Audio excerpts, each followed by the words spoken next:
Naglilinis ako ng aming imbakan ng tubig. Medyo marumi na eh. Kailangan linisin na.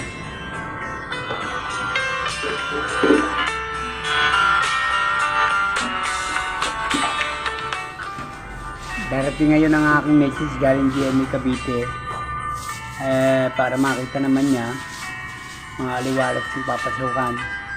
Malinis ang tiles, walang dumi.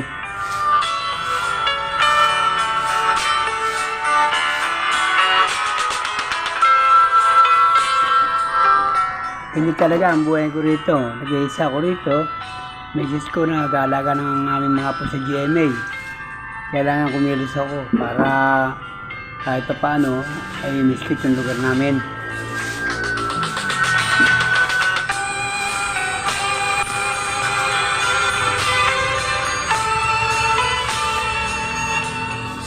Kahit masasakit na yung balakang ko, yung likod ko, kanina marahil ng sa pag-idlad ng tao, umigilis pa rin ako para maayos ko ito.